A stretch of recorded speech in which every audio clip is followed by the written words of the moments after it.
ನಮ್ಮಲ್ಲಿ chicken pulao, mutton pulao, varieties of foods ಸಿಗುತ್ತೆ. Every Sundays ಕಾಲ್ soup, ಪಾಯ, ಇಡ್ಲಿ, ದೋಸೆ ಎಲ್ಲ ಸಿಗುತ್ತೆ. ಈಗ ನೀವು ಬ್ಯಾಂಗ್ಳೂರ್ನಲ್ಲಿ ಯಾವ ಥರ ಎಕ್ಸ್ಪೆಕ್ಟ್ ಮಾಡ್ತಿದ್ರಿ ಸೇಮ್ ಅದೇ ಬಿರಿಯಾನಿ ನಮ್ಮಲ್ಲಿ ನಮ್ಮ ಶಿವಮೊಗ್ಗದಲ್ಲಿ ಎಲ್ಲ ಗ್ರಾಹಕರಿಗೂ ಸಿಗ್ತಾ ಇದೆ. ತುಂಬಾ ಚೆನ್ನಾಗಿದೆ. ಗಾಂಧಿನಗರದ ಸರ್ಕಲ್ ಅಲ್ಲಿ ಯಾವುದು ಇಲ್ಲ ಇಲ್ಲಿ. ಫುಡ್ ಚೆನ್ನಾಗಿದೆ ಸರ್. ಮಾದೇವಣ್ಣಂಗೆ ಹೇಳಬೇಕು ರಿವ್ಯೂನ ಚೆನ್ನಾಗಿದೆ ಅಂತ ಹೇಳಿ. ನಾನೀಗ ಮಟನ್ ಬಿರಿಯಾನಿ, ಮಟನ್ ಚಾಪ್ ತಗೊಂಡಿದ್ದೀನಿ. ಎರಡನ್ನೂ ತುಂಬಾ ಚೆನ್ನಾಗಿದೆ. ಒಂದು 3 ಸ್ಟಾರ್ ಹೋಟೆಲಲ್ಲಿ ಮಟನ್ ಬಿರಿಯಾನಿ ತಿಂದಾಗ ಆಗ್ತದೆ. ಇವ್ರು ಮಾದೇವಣ್ಣ ಬಿರಿಯಾನಿ ಬೆಂಗಳೂರಲ್ಲಿ ತಿಂದಿದ್ದೆ. ಈಗ ಬೆಳಗ್ಗೆ ವಿಧಾತ್ರಿ ಭವನ ತಿಂಡಿ ತಿನ್ನಕ್ಕೆ ಅಂತ ಬಂದ್ವಿ. ಬೋರ್ಡ್ ನೋಡಿದೆ, ಅದಕ್ಕೆ ಮಧ್ಯಾಹ್ನ ಬಂದು ಮಾದೇವಣ್ಣ ಬಿರಿಯಾನಿ ತಿನ್ನೋಣ ಅಂತೇಳಿ ನಮ್ಮ ಮನೆಯವ್ರನ್ನೆಲ್ಲ ಕರ್ಕೊಂಡ್ಬಂದಿದ್ದೀನಿ. ಇವತ್ತೇ ಓಪನ್ ಮಾಡಿದ್ದೀವಿ. ತುಂಬ ರೆಸ್ಪಾನ್ಸ್ ಚೆನ್ನಾಗಿದೆ ಕಸ್ಟಮರ್ದು. ಮಾಡ್ಕೊಂಡು ಹೋಗೋಣ, ಅಲ್ಲಿಗಿಂತ ರಶ್ ಆಗಲಿ ಅಂತ ನಾನು ಆಸೆ ಪಡ್ತೀನಿ. ನಮ್ಗೊಂಥರ ಖುಷಿ ಅನ್ನಿಸ್ತಾ ಇದೆ. ಎಲ್ಲ ದೇವರ ಆಶೀರ್ವಾದ. ನಮ್ಮ ಹತ್ರ ಏನಿದೆ ಸರ್, ಏನೋ ನಾವು ಮಾಡ್ತಾ ಇದ್ದೀವಿ, ಮಾಡ್ಕೊಂಡು ಹೋಗ್ತಾ ಇದ್ದೀವಿ ಸರ್. ಅದೇನೂ ಇಲ್ಲ, ನಮ್ಮದು ಪೌಡ್ರ್ ಇದೆ ಮೇನು. ನಮ್ಮ ಪೌಡ್ರ್ ಯೂಸ್ ಮಾಡ್ತೀವಿ.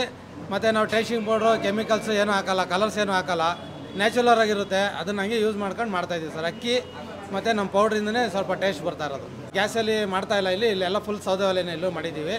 ಸೌದೆ ಒಲೆಯಲ್ಲಿ ಮಾಡ್ತಾ ಇದ್ದೀವಿ. ನಮ್ಮ ಮಲೆನಾಡಲ್ಲಿ ಬಿರಿಯಾನಿ ಅನ್ನೋ ಕಾನ್ಸೆಪ್ಟ್ ಯಾವಾಗಲೂ ಜಾಸ್ತಿ ಇರುತ್ತೆ. ಈ ಮಟನ್ ಪಲಾವ್, ಚಿಕನ್ ಪಲಾವ್ ಅನ್ನೋ ಕಾನ್ಸೆಪ್ಟೇ ಹೊಸದು. ಆ್ಯಂಡ್ ಟೇಸ್ಟ್ ಲೆಕ್ಕದಲ್ಲಿ ಬಂದರೆ ರುಚಿಗೆ ತಕ್ಕಂಥ ಮಸಾಲೆ ತುಂಬ ಚೆನ್ನಾಗಿದೆ. ಬಂದವರೆಲ್ಲರೂ ಕೂಡ ಫಸ್ಟ್ ಟೈಮ್ ಈ ಥರದ್ದೊಂದು ಟೇಸ್ಟ್ ಸಿಗ್ತಿದೆ ಅಂತ ಹೇಳ್ತಾ ಇದ್ದಾರೆ. ನೀವೇ ನೋಡ್ಬೋದು, ಎಷ್ಟೊಂದು ಕಡೆ ನಾವು ಇಂಟರ್ನೆಟ್ಟಲ್ಲಿ ಇವತ್ತು ಬೆಂಗಳೂರಲ್ಲಿ ಇವತ್ತು ಆ ಥರದ್ದೊಂದು ಬಿರಿಯಾನಿ ಇದೆ, ಈ ಥರದ್ದು ಬಿರಿಯಾನಿ ಇದೆ, ಈ ಥರ ಚಿಕನ್ ಪಲಾವ್ ಇದೆ, ಮಟನ್ ಪಲಾವ್ ಇದೆ ಅಂತ ನೋಡ್ತಾ ಇದ್ವಿ. ಬಟ್ ಇವತ್ತು ನಮ್ಮ ಶಿವಮೊಗ್ಗದಲ್ಲೇ ಅದ್ದೂರಿಯಾಗಿ ಓಪನ್ ಆಗಿ ಎಲ್ಲರಿಗೂ ತುಂಬ ಮನಸ್ಸಿಗೆ ಖುಷಿ ಆಗುವಂಥ ರುಚಿಲಿ ಸಿಗ್ತಾ ಇದೆ. ನನ್ನ ರಿಕ್ವೆಸ್ಟ್ ಏನಂತ ಹೇಳಿದ್ರೆ ಎಲ್ಲರೂ ಬನ್ನಿ, ಟೇಸ್ಟ್ ಮಾಡಿ.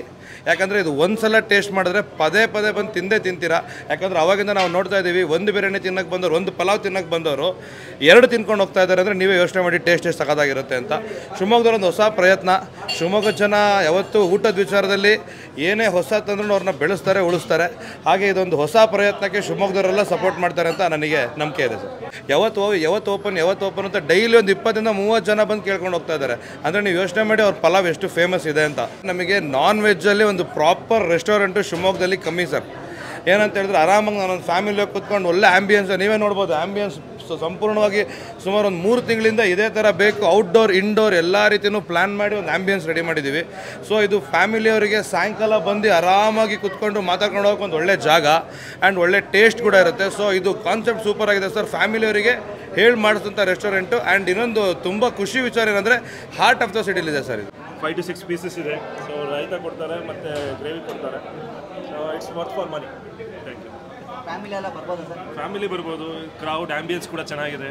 ಸೊ ಎಲ್ಲ ಮೇಲಿರೋದ್ರಿಂದ ಫಸ್ಟ್ ಫ್ಲೋರ್ ಮಾಡೋದ್ರಿಂದ ಏನಾಗಿದೆ ಅಂದರೆ ಸ್ವಲ್ಪ ಯಾವುದೂ ಡಿಸ್ಟರ್ಬೆನ್ಸ್ ಇರೋದಿಲ್ಲ. ಸೊ ಒಳ್ಳೆ ಟೈಮ್ ಸ್ಪೆಂಡ್ ಮಾಡೋದು ಫ್ಯಾಮಿಲಿ ಜೊತೆ. ಎಲ್ಲ ಬರೀ ಬೆಂಗಳೂರು, ಮೈಸೂರು ಹತ್ತಿದ್ವಿ. ಶಿವಮೊಗ್ಗದಲ್ಲಿ ಡಿಫ್ರೆಂಟಾಗಿ ಮಾಡಿದ್ದೀವಿ, ಭಾರಿ ಚೆನ್ನಾಗಿದೆ. ತುಂಬ ಚೆನ್ನಾಗಿದೆ. ಮಟನ್ ಬಿರಿಯಾನಿ ತೊಗೊಂಡಿದ್ವಿ. ಪೀಸಸ್ ಮತ್ತು ಕ್ವಾಂಟಿಟಿ ಎಲ್ಲ ತುಂಬ ಚೆನ್ನಾಗಿದೆ. Taste wise okay. ಸ್ವಲ್ಪ ಕ್ರೌಡ್ ಜಾಸ್ತಿ ಇದೆ ಫಸ್ಟ್ ಡೇ ಇರೋದ್ರಿಂದ. ಸೊ ನೆಕ್ಸ್ಟ್ ಬಂದಾಗ ಇನ್ನೊಂದ್ಸತಿ ಕ್ಲೀನಾಗಿ ನೋಡಿ ಹೇಳ್ತೀವಿ ಸರ್ ರಿವ್ಯೂನ.